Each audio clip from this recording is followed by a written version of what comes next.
Kementerian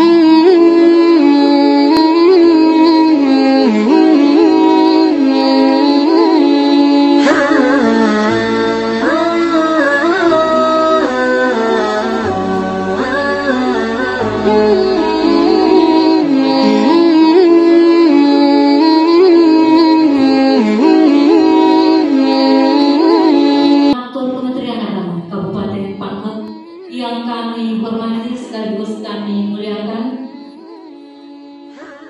Dr. Ansar Taufik.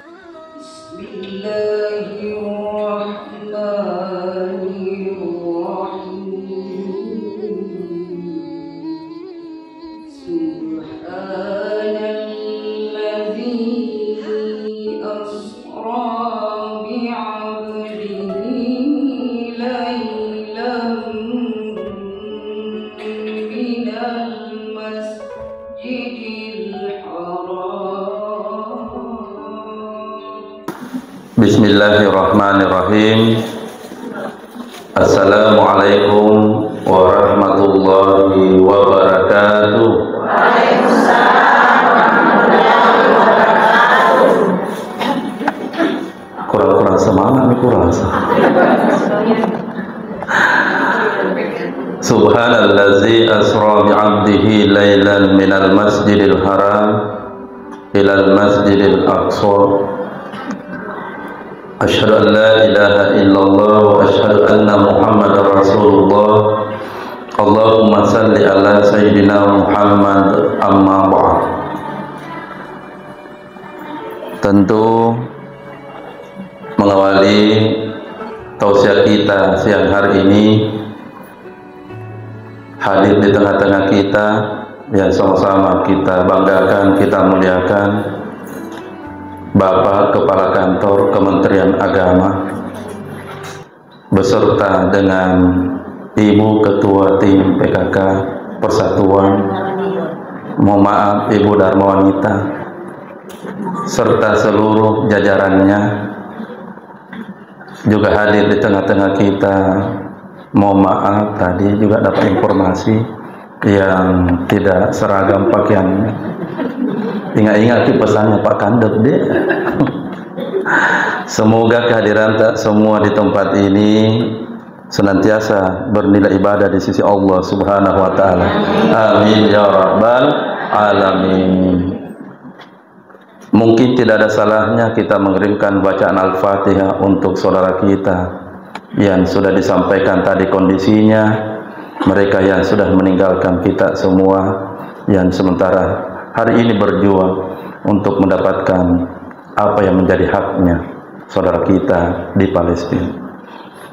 Kita saja niatkan pahala bacaan Al-Fatihah kita kepada mereka yang sudah meninggal dan kepada mereka untuk senantiasa dikuatkan bagi mereka yang masih hidup.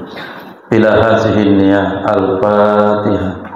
Bismillahirrahmanirrahim. Alhamdulillahi rabbil alamin. Ar-Rahmanirrahim. Maliki yaumiddin. Iyyaka na'budu wa iyyaka nasta'in. Ihdinas siratal mustaqim, siratal ladzina an'amta 'alaihim ghairil maghdubi 'alaihim waladdallin. Amin. Ya Allah, kuatkan mereka ya Allah.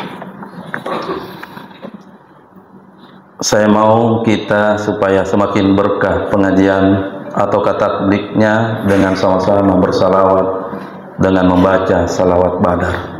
Ayo sama-sama kita. Salatullah salamullah ala rasulillah. Salatullah salamullah ala yasin habibillah. Alhamdulillah, kita akan mengambil poin-poin penting terkait dengan Isra Mi'raj. Paling tidak kita akan jawab apakah Isra Mi'raj itu serta-merta langsung terjadi ataukah apa peristiwa sebelum terjadinya Isra Mi'raj. Kita akan pahami dulu. Kalau boleh ditahu, ibu-ibu, peristiwa Isra Mi'raj terjadi pada tahun Rasulullah berumur kurang lebih 50 tahun. Ada yang sudah berumur 50 tahun, Ibu? Kalau kuliah ini ibu-ibu di depanku, ya mungkin umurnya antara 35 sampai 37. Kalau Pak Kandep ya insya Allah 40.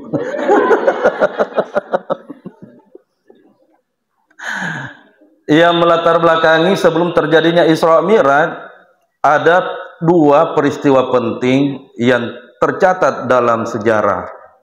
Yang pertama, meninggal istri beliau.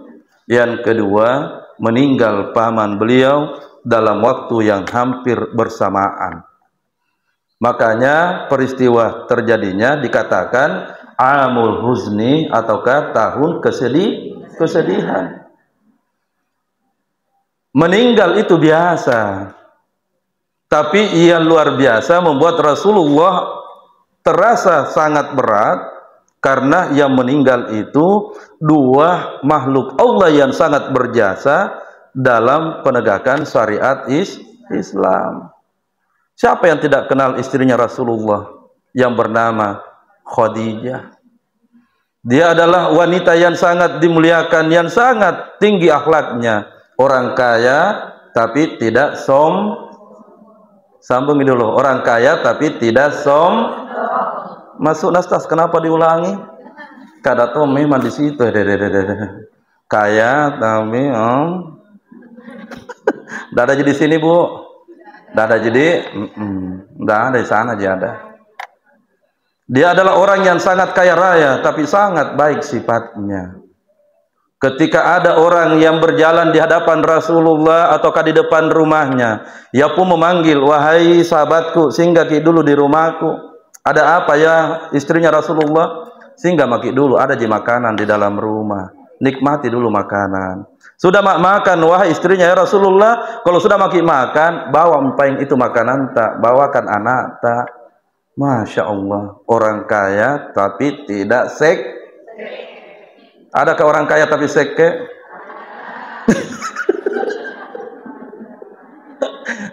Sedikit atau banyak? Nah, kita tonji itu bilang, nah. Masya Allah, orang kaya tidak sombong, orang kaya tapi tidak seke. Masya Allah. Makanya ketika ia meninggal, ia memperlihatkan adab kepada kita semua sebagai seorang istri. Ketika di dalam kamar itu, ia memanggil putrinya Fatimah Az-Zahra. Wahai anakku Fatimah Az-Zahra, bolehkah saya minta tolong kepadamu, sebentar lagi kematianku akan tiba. Bolehkah saya memberikan wasiat untukmu anakku? Berkata Fatimah Az-Zahra, apa wasiatmu wahai ibuku? Ia pun berbisik, dan bisiknya sebenarnya didengar oleh Rasulullah. Ia berkata begini, anakku, dalam bahasa Indonesia. Kalau meninggal kak sebentar, mohon mintakan surban yang dipakai oleh ayahandamu nak Rasulullah, supaya kain surban itu yang dipakai menerima wahyu dibungkuskan di tubuhku dinak. Dijawab oleh Fatimah Az-Zahra, baik ibu, saya akan laksanakan wasiat tak. Setelah berpulang seorang ibu tercinta, ia pun berkata kepada ayahnya, ayah, ya Rasulullah, saya yakin ayah mendengarkan permintaan terakhir ibuku. Kata Rasulullah, anakku Fatimah Zahra, lihat akhlaknya ibumu nak. Itu yang disebut dengan ulangi, itu yang disebut dengan akhlak. Anakku Fatimah, lihatlah ibumu nah, dalam keadaan sementara menghadapi detik-detik sakratul maut, ia ajarkan akhlak kepada putri tersayangnya. Begitulah akhlak seorang istri kepada suami. Jangan pernah koro-koro. Sambungi. Jangan selalu koro-koro. Nggak ada di sini toh? Nggak ada.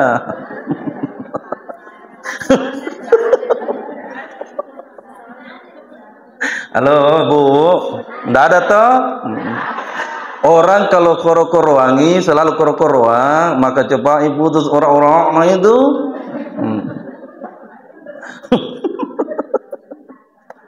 Bu, sebelum saya sambung, orang yang koro-koroang bagus tidak? Mas sudah bilang, deh saya nak kena. Nah, inilah yang meninggal. Kita persingkat, setelah meninggal istri Rasulullah, meninggal pula pamannya. Siapakah paman tersebut?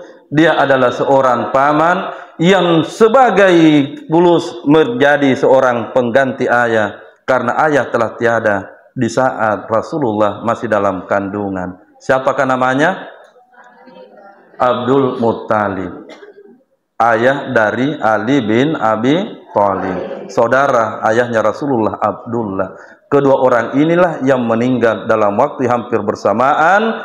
Kita potong riwayatnya. Maka setelah Rasulullah kembali dari Taif, maka terjadilah peristiwa sebagai momentum sejarah dilaksanakannya Isra dan Mi'raj. Poin kedua yang ingin disampaikan, sebelum terjadinya peristiwa Isra dan Mi'raj, kenapa Rasulullah kembali dadanya dibedah? Apakah ada kotoran di hatinya Rasulullah sehingga dibedah? Tidak ada, kan? Adakah dosa yang dimiliki Rasulullah sehingga hatinya, dadanya dibedah, dikeluarkan hatinya? Jawabannya juga tidak. Tapi kenapa sebelum diperjalankan Rasulullah lewat Isra Mi'raj ini, hatinya dibersihkan kembali oleh malaikat Jibril bersama dengan malaikat Mikail? Jawabannya kita akan buka pelan-pelan saja. Mau kita dengar atau tidak, Ibu?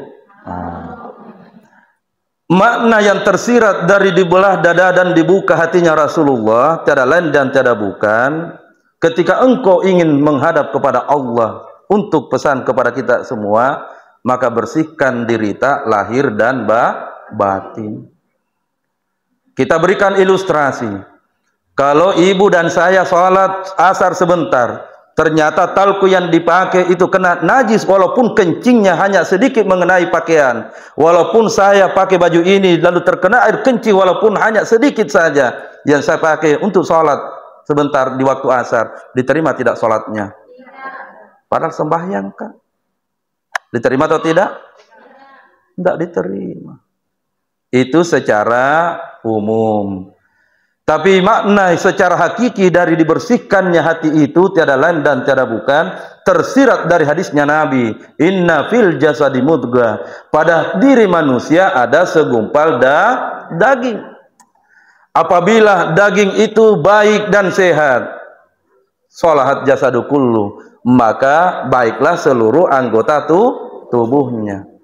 Faiza fazadat, tapi jika segumpal daging itu rusak dan jelek, maka hancur dan jeleklah seluruh anggota tubuhnya.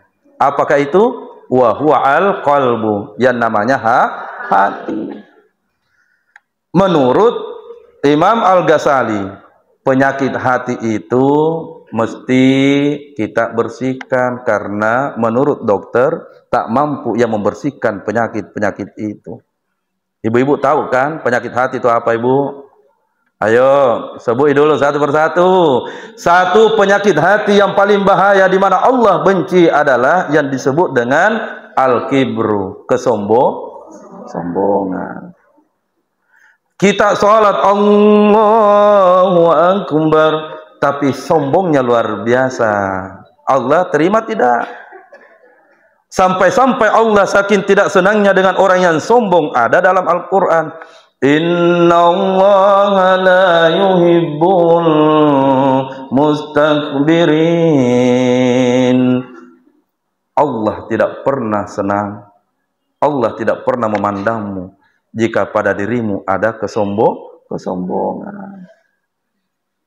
Harun Yahya menjelaskan kesombongan manusia itu disebabkan diantaranya faktor. Satu, merasa dirinya paling cantik. Halo, ada tidak orang sombong gara-gara merasa paling cantik? Ada tidak?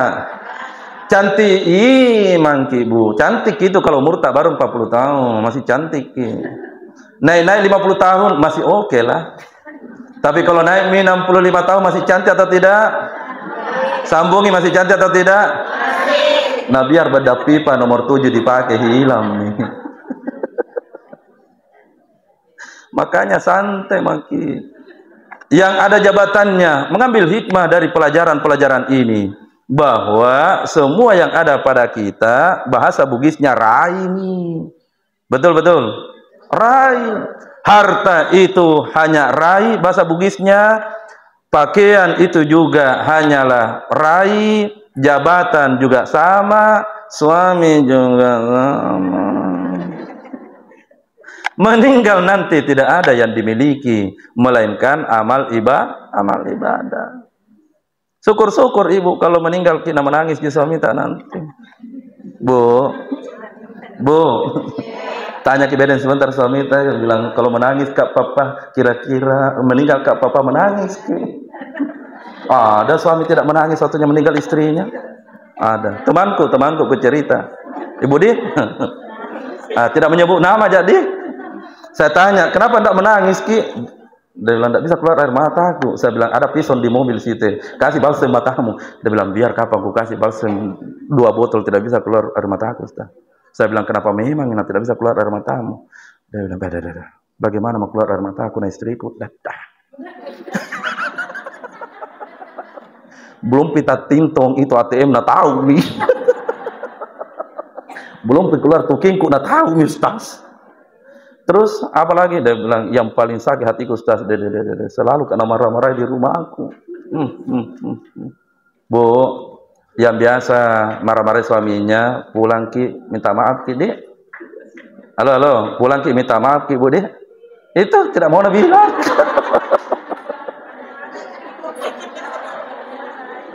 Ulangi dulu, pulang ki minta maaf ki, Dik.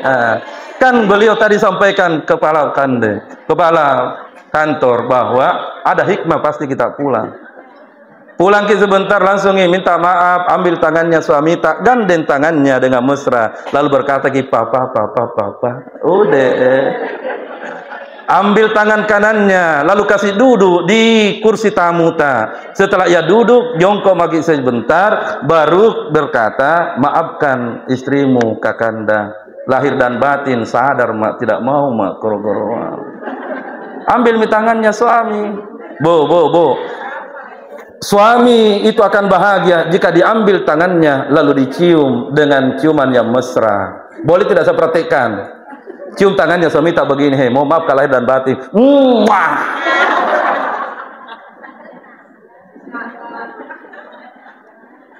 Suami tak akan menjawab dua. Yang pertama dia akan berkata, setang apa masuki makna. Biar dikasih gitu di kantor pasti nak kasih kalau dicium tangan suami itu. Insya Allah. Ayo, sifat sombong itu tidak baik. Jadi istri jangan juga sombong kepada orang lain, khususnya kepada suami. Mohon maaf, ada temanku lebih tinggi jabatannya istri dibandingkan suami. Ya Allah ya Rabbi. Itu tidak boleh. Betul. Yang kedua, termasuk makna hakiki kenapa hati itu dibersihkan dengan hubungannya hadisnya Nabi, kalau itu sehat maka sehatlah anggota tubuhnya, adalah selain jangan miliki sifat al-kibru, kesombongan, jangan miliki sifat yang disebut dengan kedengki. Dengki juga itu bahaya, mohon maaf. Tidak ada apa itu dokter kalau sakit dengki. Biar dokter mana, tidak bisa ada apa itu. Yang mana cirinya orang dengki? Lahirlah istilahnya anak muda, tetangga beli kulkas, dia yang kedinginan, nyaman. Tetangga beli motor, dia amarung. Tetangga beli mobil, dia dibawakan mobil ambulance. Nikmati ini hidup, syukur makin. Itu uang ibu, mohon maaf, salah paham gitu kalau dibilang semua orang kaya itu bahagia. Tidak ji, tidak ji. Mohon maaf ini, kenapa Ustaz Ansar mengatakan tidak semua? Banyak saya punya jemaah orang kaya tapi selalu menangis di rumah. Kenapa bisa? Ya mungkin betul ia kaya, tapi Allah tidak berikan anak-anak yang saleh dan saleha. Mau dia apa itu hambanya? Kalau anak tidak ada yang beres-beres. Betul? Coba Ibu. Dia makin. Saya punya teman pimpinan pesantren, saya ditanya, Ustaz, ada jemaahku datang menangis sambil berkata, Ustaz, saya ini dikasih Allah banyak harta, 5 SPBU ku, tapi anak-anakku kodong tidak ada yang baik-baik kodong. Terus teman saya berkata, jadi kenapa ini Pak Haji? Dia lalu berkata, seandainya bisa Allah ambil itu SPBU ku semua, tidak apa-apa. Yang penting Allah berikan kepadaku anak yang soleh dan salehah. Bu, jangan iri hati. Mulai hari ini lepas semua penyakit-penyakit itu. Insya. Apalagi kita ambil poin-poin singkatnya. Termasuk penyakit itu yang disebut dengan, tadi ulangi, sombong, iri hati, dengki. Yang ketiga, bakhil alias penyakit tong ini. Bu, rajin salah tapi seke, bagus tidak? Besar-besar suara tak baru lihat kila seke. Rajin salah tapi seke, bagus tidak? Lihat kila seke samping toh. Yakinlah kalau seke tidak ada orang suka ki. Betul? Mau bukti, kita buktikan kalau ada acara. Lalu lah seke bilang ikut karena di rombongan tak, pasti bilang kita lah seke mau ikut. Tidak baik sih Pak. Justru dengan banyaknya harta, justru dengan banyaknya nikmat dan kasih Allah, gunakan semua itu untuk selalu menolong. Itu biasa orang bilang. Pernah, mohon maaf, jujur, ada satu jemaah berkata di depanku, saya panggil berangkat ke Tanah Suci, pernah bilang, Ustaz, saya mau tanya dulu curhatku ini. Itu samping rumahku berkali-kali berangkat ke Tanah Suci, tapi sifatnya lebih bagus menurutku, sifatnya pencuri kan.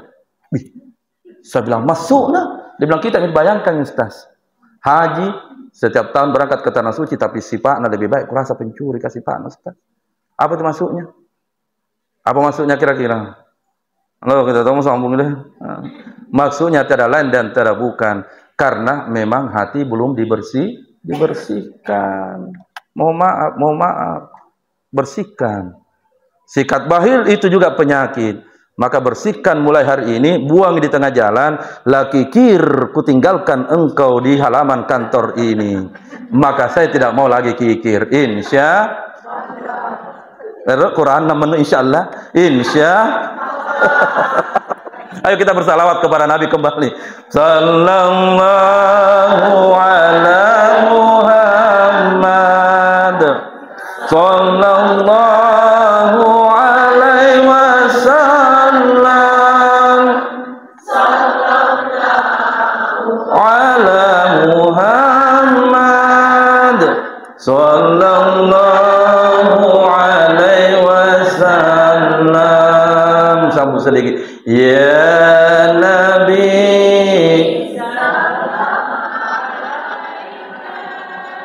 ya Rasul, salam alaika, ya Habib, alaika, salawatullah alaika. Jemaah yang dimuliakan oleh Allah Subhanahu wa taala, itu makna secara singkat dalam perspektif yang lain ataukah dalam cara kajian yang lain, kenapa hatinya Nabi dibuka lalu dibersihkan. Poin yang terakhir. Sambung sedikit lagi. Apa hikmah dibalik peristiwa Isra dan Mi'raj? Kalau saya menganggap di balik peristiwa Isra dan Mi'raj, maka secara penting poinnya hadiah yang diterima oleh Rasulullah. Maksudnya Ustaz, kenapa peristiwa Isra Mi'raj itu dikatakan hadiah Allah kepada Rasulullah, kepada kita semua umatnya? Karena melalui sholat 5 waktu sehari semalam, Allah bukakan ampunan yang tidak pernah mungkin kita bisa menggapai seluas apa ampunan Allah. Saya bukakan sedikit beberapa hadis riwayat Bukhari Muslim. Orang yang berwudu sebelum sholat, saya tidak sebutkan lagi hadisnya, waktunya membatasi, maka setiap tetesan air wudu yang mengalir dari anggota tubuh itu adalah ampunan dosa, sebagaimana dosa itu mengalir bersama dengan air wudu. Melangkah dari rumah ke masjid, setiap langkah itu menghapus dosa-dosa kita, dan satu langkah berikutnya akan mengangkat derajat kita. Lalu salat 5 waktu dijelaskan oleh Rasulullah lewat hadis muttafaqun ilaih riwayat Bukhari Muslim. Ara'aitum law anna nahran, wahai sahabatku, bagaimana pendapatmu jika engkau melihat di depan rumahmu, di depan pintu rumahmu ada sungai yang mengalir, yagtasilu minhu, lalu engkau mandi di sungai itu hamzan 5 kali sehari semalam. Hal yabqa min darani syai'un, kira-kira masih adakah dosa, masih adakah kotoran pada tubuhmu wahai sahabat? Sahabat langsung menjawab, la yabqa min darani syai'un, tidak ada lagi dosa-dosa ya Rasulullah, tidak ada lagi kotoran ya Rasulullah apabila kami mandi 5 kali sehari semalam. Maka Nabi pun menjawab, kazalika masalus salawatul hamzin, begitulah perumpamaannya umatku yang salat 5 waktu sehari semalam, yamhullahu bihinna khataya, maka Allah akan menghapus seluruh dosa-dosa yang ia telah lakukan. Hadis riwayat Bukhari Muslim. Cek di dalam kitab Riyadhus Shalihin. Bagaimana, Bu? Siapa yang mau bawa dosa pada saat meninggal? Ada? Siapa yang mau bawa dosa pada saat meninggal? Ada atau tidak? Nah, biar juga saya tidak mau. Saya pernah tanya temanku yang tatili, langsung dia bilang, siapa yang bilang kacil? Saya bilang, bos, mau masuk surga. Nah, bilang, biar mau saya begini pekerjaanku, Ustaz, mau tunjuk masuk surga, Ustaz. Ternyata di balik peristiwa Isra dan Mi'raj diambil hikmah yang tak kalah penting, bahwa manusia di dunia ini singkat, maka ingat jalan kembali, bersihkan diri tak lahir dan batin sebelum menghadap kembali kepada Allah Subhanahu wa ta'ala. Satu pintu yang Allah berikan, Allah bukakan 5 waktu sehari semalam. Azan dikumandangkan, ampunan dosa diturunkan. Itulah makna kenapa tadi Kakanda mengingatkan kalau azan berhenti dulu. Hadisnya riwayat Imam Muslim. Siapa yang mendengarkan azan dikumandangkan, hina yasma'ul muazzin, kalau ia menjawab, asyhadu an la ilaha illallah wa asyhadu anna muhammadar rasulullah, raditu billahi rabban wa bi muhammadir rasulan wa bil islami dinan, dengan menjawab panggilan Allah itu, maka diampunilah dosa-dosa yang telah berlalu oleh Allah. Itu hadis riwayat Imam Muslim. Pamase tidak itu dengan adanya perintah salat? Pamase atau tidak? Pamase atau tidak? Pamase. Jadi jam maki selalu bilang orang kau neraka, santai maki. Kamu tonjak masuk surga. Mau ki semua masuk surga? Jangan berdosa sasa minta. Ulangi, Bu. Pulangi sebentar, langsung minta maaf sama suami. Bagaimana kalau tidak ada minggu? Minta maaf sama kakak Ansarta. Udah. Ibu, panjang sekali sebenarnya materinya, tapi karena waktu yang membatasi, dikuncilah hikmah dari Isra Mi'raj ini kepada kita semua. Hari ini kita berada di atas dunia, berbuat baik maki selalu kepada orang lain. Karena biar rajin sembahyang tapi tidak baik sifatnya. Apa artinya itu? Betul? Biar rajin sembahyang tapi selalu dimarah-marahi suami. Apa artinya itu? Bagus tidak kalau selalu dimarah-marahi suami, Bu? Besar-besar gitu suarata. Bagus tidak kalau dimarah-marahi suami? Maka pulangi sebentar, lembut-lembut maki, langsung bilang begini,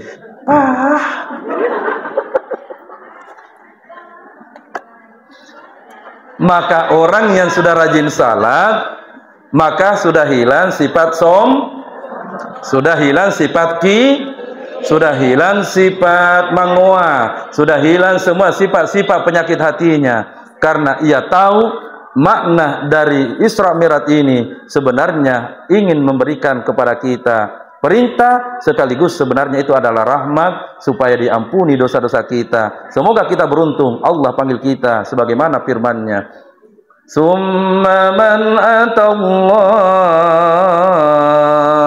biqalbin salim, yang kembali kepadaku adalah hambaku dengan hati yang bersih. Siapa hambanya yang bersih?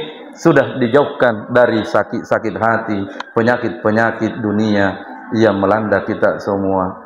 Akhirnya pesan terakhir, jaga salat, karena salatlah nanti akan diperiksa pertama di dalam kuburan kita.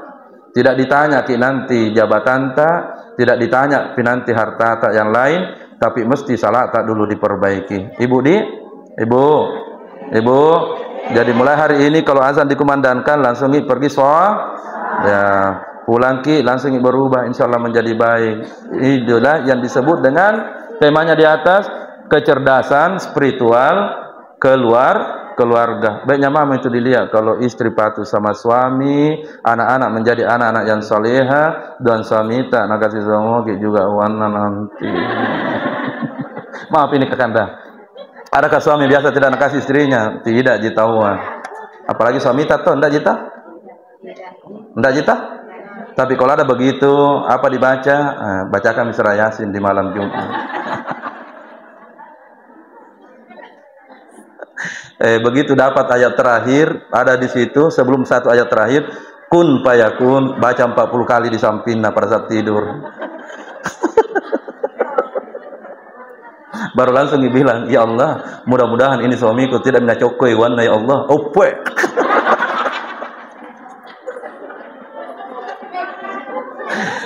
Kita bertasbih, baru kita tutup dengan doa.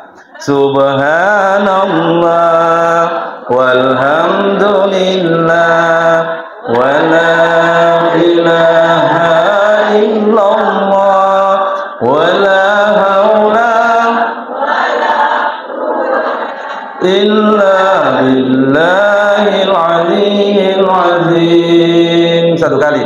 Subhanallah walhamdulillah wa la wala haula wala quwwata illa billah. Alhamdulillah, kita berdoa sama-sama. Bismillahirrahmanirrahim. Alhamdulillahi rabbil alamin. Wa sallallahu ala sayyidina Muhammadin wa ala alihi wa sahbihi wasallam. Allahumma anta rabbi la ilaha illa anta subhanaka inni kuntu minaz zalimin. Allahumma nawwir qulubana bit taufiqi wal hidayah wa hudna syirka wal munkar. Rabbana zalamna anfusana wa illam taghfir lana wa tarhamna lanakunanna minal khasirin. Rabbana atina min ladunka rahmah wa hab lana min amrina rasyada. Rabbana atina fid dunya hasanah wa fil akhirati hasanatan wa qina azabannar. Wa sallallahu ala sayyidina Muhammadin wa ala alihi wa sahbihi wasallam bi barakatil Fatihah.